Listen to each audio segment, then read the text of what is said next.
نظام دیتے کہ جب کسی انسان کا کوئی عمل، کوئی صدقہ، کوئی زکات، کوئی قربانی اللہ کے ہاں مقبول ہو جاتی تھی، اللہ کو پسند آ جاتا تھا، اللہ اسے قبول کر لیتا تھا، تو آسمان سے آگ بھیجتا اور جس شخص کی قربانی قبول ہوتی تھی اسے وہ جلا دیتے تھے۔ یہ ایک علامت تھی، دنیا میں ہی اس کا نتیجہ بھی جاتا تھا، دنیا ہی کے اندر اس کا جو ہے کیا نام ہے فیصلہ ہو جاتا تھا کہ آپ کی قربانی قبول ہے، آپ کی عبادت قبول ہے یا رفض ہے۔ اللہ نے آپ کی قربانی کو قبول فرمایا یا قبول نہیں فرمایا یہ پتہ چل جاتا تھا۔ تو اللہ رب العالمین نے حابیل کی قربانی کو قبول فرمایا، قابیل کی قربانی کو اللہ رب العالمین نے قبول نہیں فرمایا۔ وہاں پر دو بھائی کی رنجش ہے، وہاں قابیل نے حابیل کا قتل کیا، اور یہ ساری معاملات، یہ ساری واقعات آپ کے پاس سن چکے ہوں گے۔ کہنے کا مقصد یہ ہے کہ حابیل کے خلوص میں، حابیل کے دل کے اندر، اس کی نیت کے اندر اخلاص تھا، للہیت تھی۔ اس نے جو صدقات پیش کیے تھے، جو زکات پیش کیے تھے، جو قربانی پیش کی تھی، اس میں صرف اور صرف اللہ کی رضا مطلوب، اللہ کی خوشنودی مطلوب تھی، اللہ رب العالمین کا جذبہ مطلوب تھا، صرف اللہ رب العالمین کے لیے وہ قربانی کی گئی تھی۔ یہ قربانی ہمیں درس دیتا ہے کہ ہم ایک قربانی کریں، دو قربانی کریں، 10 قربانی کریں، پہلے دن سے لے کر کے چوتھے دن تک تمام دنوں میں ہم قربانی پیش کریں، لیکن اس قربانی کے پیچھے یہ جذبہ ضرور ہونا چاہیے کہ اللہ ہماری اس قربانی کے پیچھے ریاکاری نہیں ہے، اس قربانی کے پیچھے دکھاوا نہیں ہے، اس قربانی کے پیچھے صرف گوشت کھانا نہیں ہے، اس قربانی کے پیچھے لوگوں کو جمع کر کے بھیڑ اکٹھا کرنی نہیں ہے، اس قربانی کے پیچھے اللہ صرف اور صرف تیری خوشنودی ہے، تیری رضا ہے، تیری الہیت ہے۔ کل کے درس میں، کل کے خطبہ میں ماشاءاللہ تبارک کا خطبہ بہترین خطبہ تھا، جامع خطبہ تھا اور بڑے ہی پائیدار خطبہ کل کیا گیا تھا، لیکن میں آپ کو بتلا دوں کہ اس خطبے کا ایک شب، ایک جز یہ بھی ہے کہ ہم سمجھیں کہ ہماری قربانی کے جو مقاصد میں سے ہیں، ان مقصدوں میں سے اولین مقصد اس کو حاصل ہے، ان تمام مقاصد میں سے سب سے اولین مقصد جو ہے وہ ہے للہیت۔ ہم کوئی بھی عمل کریں گے، ہماری عبادتیں، ہماری ریاضتیں آج قبول کیوں نہیں ہیں؟ اس لیے کہ ان کے پیچھے للہیت کم، خلوص اور اخلاص کم، اس کے پیچھے ریاکاریاں زیادہ ہے، مکاریاں زیادہ ہے، اس کے پیچھے دکھاوا ہے، اس کے پیچھے شہرت ہے۔ آج تو سوشل میڈیا کا زمانہ ہے، ہم چھوٹا عمل کریں، بڑا عمل کریں، اسے فوراً فیس بک کی زینت بنا دیتے ہیں، ٹویٹر کی زینت بنا دیتے ہیں، انسٹاگرام کی زینت بنا دیتے ہیں، اور اسی طرح سے نہ جانے کن کن سائٹوں کی زینت بنا دیتے ہیں تاکہ دنیا کو دکھائیں۔ اے میرے بھائی اور دوستوں، میں آپ کو بتلا دوں، آپ کی یہ تشہیر، آپ کی یہ شہرت، آپ کا یہ اعلان اگر اس جذبے کے ساتھ ہے کہ لوگ اس جذبے کو قبول فرمائیں، اور اس کے پیچھے جیسے میری خاص للہیت تھی، میری نیت صرف اللہ کی رہتی، اس للہیت کو قبول کرتے ہوئے لوگ ایسا آگے بڑھیں، اس اقدام کو آگے بڑھیں، تو الحمدللہ آپ کا یہ قدم مستحسن قدم ہے۔ لیکن اگر اس کے پیچھے صرف واہواہی ہے، فالوورز جمع کرنے ہیں، اس کے پیچھے صرف لوگوں کی چاہے کیا نام ہے لائک اور ویوز چاہے اکٹھا کرنے ہیں، تو آپ یقین جانیں کہ آپ نے یہ ساری حرکتیں جو کی ہیں دنیا کی نگاہ میں مستحسن تو ہے، اللہ کی نگاہ میں مستحسن ہے، اللہ کی نگاہ میں قابل قبول نہیں ہے۔ میں ایک حدیث پیش کرتا ہوں، اس کو آپ نے بار بار سنا ہوگا، اللہ کے رسول صلی اللہ علیہ وسلم فرماتے ہیں کہ اللہ رب العالمین جہنم کو جن 3 لوگوں سے سب سے پہلے بھڑکائے گا، جہنم کے اندر جن 3 چیز شخصوں کو سب سے پہلے داخل کیا جائے گا، اس میں سے ایک ہوگا عالم، اسی طرح جامع کبیر کے اندر خطبہ دیتا ہوا وہ عالم، بابا کے جہل اسٹیج پر اعلان کرتا ہوا عالم، لچھے دار تقریریں کرتا ہوا عالم، بہترین قرآن کرتا ہوا عالم، بہترین قرآن کی جو ہے تلاوت کرتا ہوا عالم، بہترین تفاسیر احادیث پر تجارت کرتا ہوا عالم،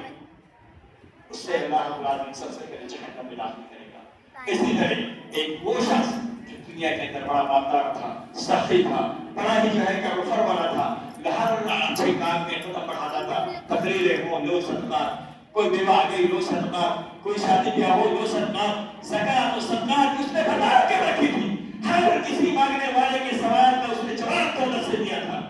اللہ رب العالمین اس سے جہنم میں پہلی مرتبہ داخل فرمائے گا سارے لوگوں سے پہلے، اور اللہ رب العالمین ایک ایسے شخص کو بھی داخل فرمائے گا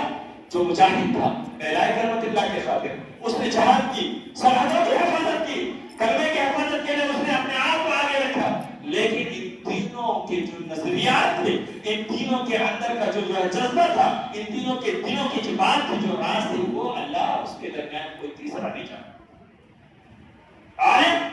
علم حاصل کیا، اللہ رب العالمین اسے لوگوں کے سامنے پیش کرے گا، قیامت کے دن، قیامت کا منظر ہوگا، ایک عادل کا چاہے اللہ رب العالمین نظام قائم کرے گا، اور وہاں ساری دنیا ہوگی، ہم بھی ہوں گے، آپ بھی ہوں گے، ساری دنیا تماشا دیکھ رہی ہوگی، اللہ رب العالمین عالم کو بلائے گا، اللہ اپنی نعمتوں کی پہچان کر پائے گا، وہ اللہ کی نعمتوں کو پہچان کرے گا، اعتراف کرے گا، اللہ نے کہا میں نے تجھے علم دی، علم جیسی نعمت عطا فرمائی، میں نے تجھے یہ دیا، یہ دیا، اللہ تو نے دیا، تو نے کیا کیا؟ وہ کہے گا اللہ رب العالمین میں نے علم حاصل کیا، میرے علم کو ضائع نہیں کیا، تقریریں کی، خطبات کیے، دروس کیے، محاضرات کیے، ممبر اور مساجد کو ہم نے سجایا، لوگوں کے درمیان میں نے کہا کہ اللہ کے خاطر کا اس طرح سے میں نے لوگوں کو علوم کو تقسیم کرنے کے خاطر میں نے نہ جانے کیسے کیسے جلسے کیے۔ اللہ تو بہتر جانتا ہے، اللہ کا میں جانتا ہوں، تو یہ سارے کام انجام دیے، لیکن میں یہ بھی جانتا ہوں کہ اس کے پیچھے دنیا نہیں جانتی ہے، میں جانتا ہوں اس کے پیچھے تیری نیتوں کے اندر فتور تھا، تیری نیتوں کے اندر کمی تھی، کچی تھی، کچرمی تھی، تیری نیت صرف اس میں تھی کہ لوگ تجھے ایک عالم کہیں، ایک خطیب کہیں، ایک مدبر کہیں، ایک مفکر کہیں، تجھے قوم کا مصلح کہیں، تجھے لوگ اچھے ناموں سے یاد کریں اور تجھے باوقات ملے، تجھے مساند ملے، تجھے ہدیہ و ہدایات ملے، تجھے چاہے کہ تیری توقیر ہو، دنیا تجھے اپنے ہاتھوں پر بٹھائے، تیرے ہاتھوں کو چومے، اور یہ سارے اعمال اور خواب دنیا میں ہو چکے، دنیا میں اس کے نتائج اور اس کے ثمرات تو پا چکا، تیری واہ واہی ہو چکی، لوگ نے تجھے تیرے سامنے علامہ، فہامہ، سماعت الشیخ نہ جانے کیسے کیسے اپنا ترتیب کیے، اس کا بدلہ تو دنیا میں پا چکا، آج تیرے بدلے کے طور پر مجھے یہاں کچھ نہیں دینا ہے، تیرا بدلہ صرف جانا، اس لیے کہ تو نے ریاکاری کی ہے، خلوص اللہ ہے، یہ تو نے اللہ کی رضا کے لیے نہیں کیا، یہ دنیا کی رضا کے لیے کیا، اور اللہ رب العالمین فرشتوں کو لائے گا اور کہے گا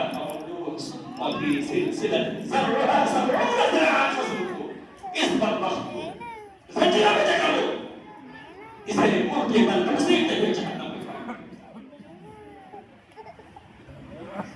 ساری زندگی کی محنت بیکار، ایک پل میں بیکار، قربانی کے دروس میں سے قربانی پیش کرنے، اس کے پیچھے ہمارا جذبہ کیا ہونا چاہیے، اس کے پیچھے ہماری نیتیں کیا ہونی چاہیے، اس کے پیچھے ہمارے افعال اور اعمال کیا ہونے چاہیے، ہمارے دلوں کی حالات کیا ہونے چاہیے۔ آپ کو میں نے بتایا کہ پرانے زمانے میں اللہ نے اصول رکھا تھا، دلوں کے حالات پتہ چل جاتے تھے، اللہ رب العالمین نے امت محمدیہ کے لیے یہ اصول وضع فرمایا کہ تم جو بھی اعمال کرو گے، جو بھی افعال کرو گے، وہ دنیا کے سامنے واضح نہیں ہوں گے، اس کے حق ہونے کا، باطل ہونے کا فیصلہ اب دنیا میں نہیں ہوگا، اس کا فیصلہ ہوگا یوم الآخرہ، اس کا فیصلہ ہوگا تمام انسانیت کے سامنے ہوگا۔ اس وقت فیصلہ ہوتا تھا چند لوگ موجود ہوتے تھے، اس وقت فیصلہ ہوتا تھا چند افراد ہوتے تھے، آگ آئی جلا دیا چند لوگوں نے دیکھا، لیکن آج کے اعمال کا فیصلہ اے امت محمدیہ کے لوگوں، یہ باخبر ہو جاؤ، یہ سن لو، یہ سمجھ لو کہ تمہارے اعمال کا فیصلہ، تمہارے سرفرازی کی سرٹیفکیٹ تمہیں تمام دنیا کے لوگوں کے سامنے دی جائے گی، اور تمہارے خائب و خاسر ہونے کی سرٹیفکیٹ، تمہارے بدبختی کی سرٹیفکیٹ تمام دنیا کے لوگوں کے سامنے دی جائے گی۔ اگر کامیاب ہو گئے تو دنیا کے سامنے کامیاب ہو گئے، اور اگر رسوا ہو گئے تو دنیا کے سامنے رسوا۔ اسی طرح اللہ اس مالدار کو بلائے گا، مالدار سے بھی وہی باتیں کہے گا، مالدار نے کہا میں نے صحابہ میں کمی نہیں کی، اللہ اس کی نیتوں کو واضح کرے گا، مجاہد کو بلایا جائے گا، مجاہد کی نیتوں کو اللہ تعالیٰ کی واضح کرے گا، اور ہر کسی کی نیتوں کو واضح کرنے کے بعد دنیا کو پیغام دے گا کہ لوگوں عبادتوں کے قبولیت کا جو میزان ہمارے یہاں ہے وہ ہے اخلاص، وہ ہے للہیت، وہ ہے خلوص، وہ ہے دل کا تقویٰ، وہ ہے دل کے اندر چھپے ہوئے راز جو آپ کبھی بدلتے ہو اور کبھی سیدھا رکھتے ہو۔ آپ کے دلوں کی حالتیں کیفیتیں بدلتی رہتی ہیں، تو اگر آپ نے اپنے اعمال اور افعال کو اگر پچھلے دنوں میں، پچھلے ایام میں آپ نے اسے ریاکاری کے لیے کیا ہے، ابھی بھی وقت ہے آپ اپنے اعمال کو ترتیب کریں۔ امام بخاری رحمۃ اللہ علیہ کی حدیث ہے، امام بخاری رحمۃ اللہ علیہ اپنے حدیث کے اندر بیان کرتے ہیں کہ اللہ رب العالمین دلوں کی کیفیت کو بدلتا رہتا ہے، اللہ رب العالمین دلوں کو اپنے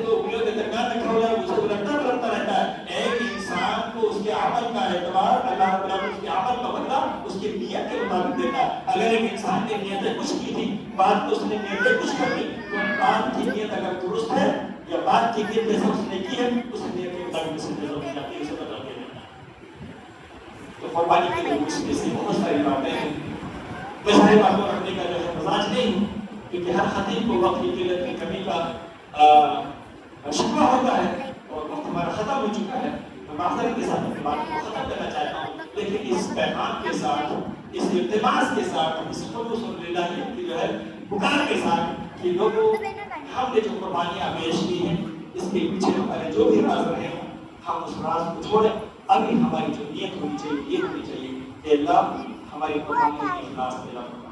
ہمارے اعمال و افعال کے اخلاص پیدا فرما۔ اللہ ہماری جو ہے نیتیں ہیں ان نیتوں کے اندر درستگی عطا فرما، اور صرف آج ہی نہیں مستقبل کے جو بھی اعمال ہم کریں گے، نمازیں پڑھیں گے، صدقات دیں گے، زکات دیں گے، حج کریں گے، عمرہ کریں گے، کسی کی مدد کریں گے، کسی کی شادی بیاہ کرائیں گے، کسی کے دوائی علاج میں محنتیں کریں گے، کسی کے لیے چلیں گے، دھامے دھرمے بدلے سننے ہر جو بھی ہم نہیں کما کریں گے، اللہ اس کے اندر ہماری نیتیں درست کرے، اللہ اس کے پیچھے ہمارے نیتوں کے اندر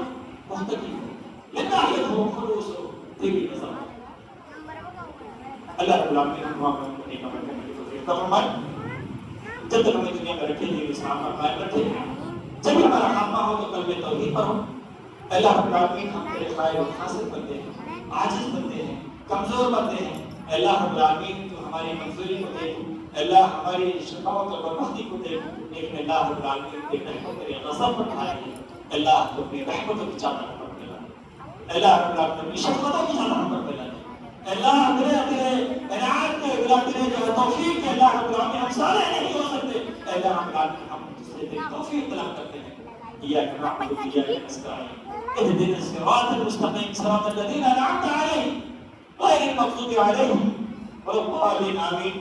اللہ رب العالمین ہم تجھ سے طلب کرتے ہیں اللہم اعنی علی ذکرک و شکرک و حسن عبادتک۔ اللہ رب العالمین ہمیں حسن عبادت کی توفیق عطا فرما اور حسن خاتمہ کی توفیق عطا فرما۔ أقول قولي هذا أستغفر الله لي ولكم ولسائر المسلمين فاستغفروه إنه هو الغفور الرحيم۔